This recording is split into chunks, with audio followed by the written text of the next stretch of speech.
Hi, this is Michael Goldberg recording the part 2 of the long summary of my project for Computer Science E63. That's the big data case study in medicine.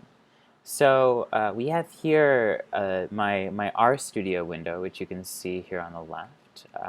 And I've run my code entirely because some of the uploading of the data takes a little bit of time, but I'm going to walk you through a bit of the analysis and show you do a bit of a walkthrough of the code. So as you can see here, I first load up the R Neo4j library and I start up the graph. That's this, using the R Neo4j start graph method. I found that you needed to pass your Neo4j username and password, and so my password is Michael. It's my first name. You won't have access to my bank accounts. Don't worry about it. And after going to the graph, you clear it. So after connecting to the graph, if there is any data already in the graph, then I make sure that it's a clean slate. In these two lines, I read in the outbreak data, which is the data of human infectious disease outbreaks from the Smith et al. 2014 paper. In these two lines, I read in the data on DALYs, which is the disability adjusted life years lost for countries from the WHO. So I read those in. Those are from CSVs, in addition to the disease data from the Smith et al. Paper as well, that reads in disease-specific data on the biology of the disease, the biology of the pathogen, the way that each disease is transmitted, etc., and all that relevant stuff.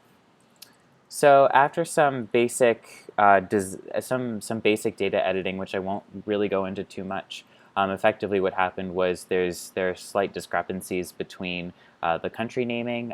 For example, Cote d'Ivoire is in the name of the country, Cote d'Ivoire, is in WHO versus Ivory Coast in the Smith et al. Data, and those are the same country. It's just the English version versus the French version of a name. And so this occurred a few times, so I made sure that I had conversion of Gideon of the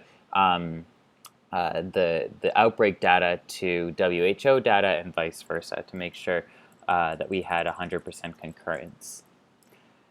So this is all data editing. Here we go. So right here, this is important. So these two functions, they cycle through the DALY data, and because the WHO reported DALYs for each country at 2 time points, 2000 and 2012, and for the moment I'm not actually interested in completing a temporal analysis using the DALYs, so temporal is time-wise.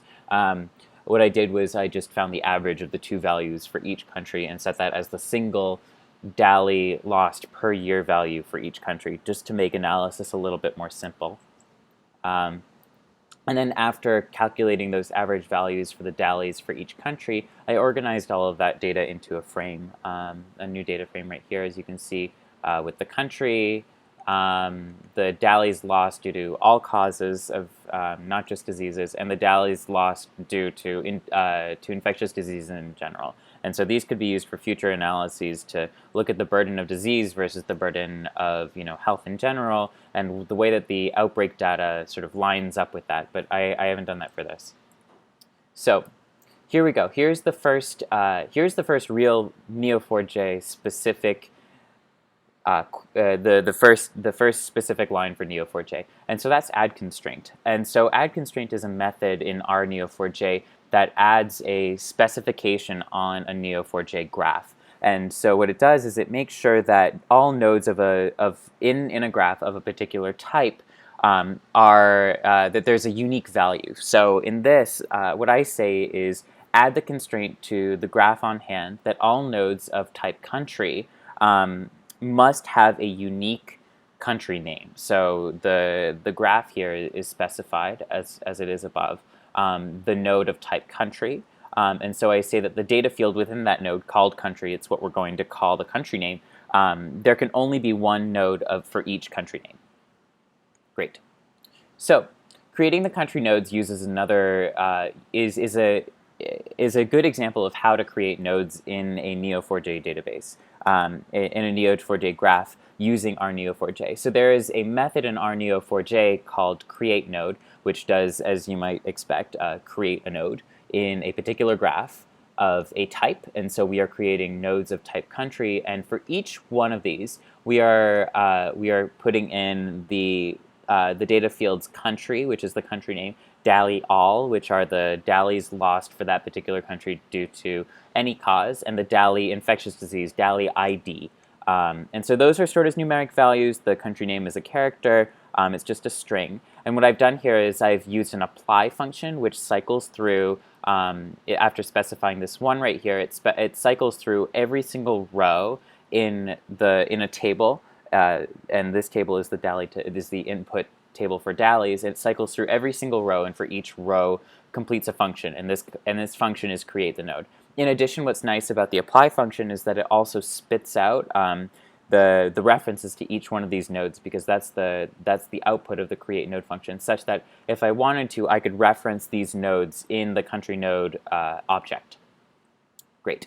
So I do a very similar thing as we go ahead and create the disease nodes, in that I add a constraint specifying that we can only have one disease for each disease name, that all diseases must be unique. And then I actually am using a different way of, I'm demonstrating a different way of creating nodes using a cipher query, actually. So this right here is the base string for the cipher query. And what I'm saying here is, in cipher, I want to create a node n of type disease, and is going to have the following data fields. It's going to have a disease, which is the disease name. It's going to have is-HS, which is a logical, which is true or false is the disease human specific. Is vector-borne, which is relatively straightforward. Is the disease vector-borne or not? Again, another logical. And the path taxon, that's the taxonomy of the causal pathogen for the disease. And that is a string value. So I found that the best way of going through this, because not every single disease has data on if it's human-specific, the transmission type, the pathogen taxonomy, and that kind of stuff. So we have to convert those NAs in the table to null values for input. And so I do a similar thing. I don't use apply this time. I show the capacity of a for loop in R, cycling through all the rows of the disease data, and for each one of these rows, calling the R Neo4j method cipher for the graph on hand to call the cipher query that I've specified before, and then I have these key value pairs, disease X is HS X, to specify the strings that are input into the query, the cipher query for each row in the table. So then I create the third type of node, which is these are the outbreak nodes. Again, I specify a particular uniqueness, a unique value, which is the UID. It's the unique identification number. And this doesn't really get used in the analysis. It was more for me to be able to reference the original data table, which does have these unique identification values. If I was looking at a particular outbreak, then I could trace it back. So again, we have a cipher query that I've defined here, and that is one that's a little bit more complicated, because this is the query in which we create the outbreak node, in addition to creating the relations between the outbreak and the country in which it occurred, and the outbreak and the disease that caused the outbreak. And so what I say here is, as before, create a node of type outbreak. And you can see here the data fields, the unique identification number, the year of occurrence, and the number of cases if we have it. And then with that particular outbreak, I want to match the country of occurrence, that's this line, and then create a relation of type in between the outbreak and the country.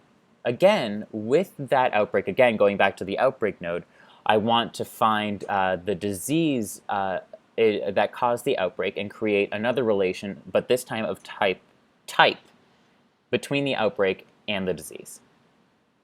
Great. So I cycle through every single line, so that's over 12,000 lines in the original disease, the disease database, that is, and use this append ob function, which just it just cycles through all the data, and it effectively wraps the cipher. It calls a cipher query. It calls a cipher query using the cipher method, and inputs the correct data into the correct fields, and uploads that to the Neo4j graph.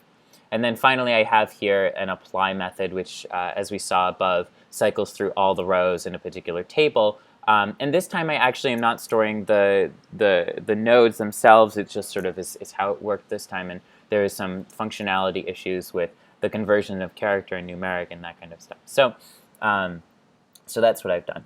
So following this apply method, which takes about 4 to 5 minutes to upload all the data, so it's a good time to go get a cup of coffee or something like that, the data uploading is complete. The database is officially up and running. So I wanted to just briefly show a few really interesting functionalities, and that is I wanted to show off a few queries in Neo4j, and so I'm going to connect to the server here and connect to the HTTP. And so what we can do is, I was particularly interested in examining epidemiology in Japan. So I wanted to look at the disease landscape, that's to say how many outbreaks occurred, when did they occur, of what type, just sort of to do an exploratory analysis to show how the power of our Neo4j, and then inputting the data using the cipher queries into R, and then performing basic statistical analyses. So let's say, let's try and find let's first in Neo4j try and find the country Japan. So what we would do is we would say match C country, and we are specifying that the country name is Japan, and we want to return that node, return C. Great, look at that, we found Japan, and it has the data. Now, what we can do is we can say, let's find all outbreaks that have occurred in Japan. And so that's the following. We're going to match C country again, but then this time we're going to match relation to O outbreak, where C country is we're still interested in Japan. We want to return how many outbreaks occurred in Japan between 1980 and 2013. So what we say is we say count the number of 502 outbreaks. That's a lot of outbreaks. That many outbreaks that occurred in Japan. Great. So what's interesting is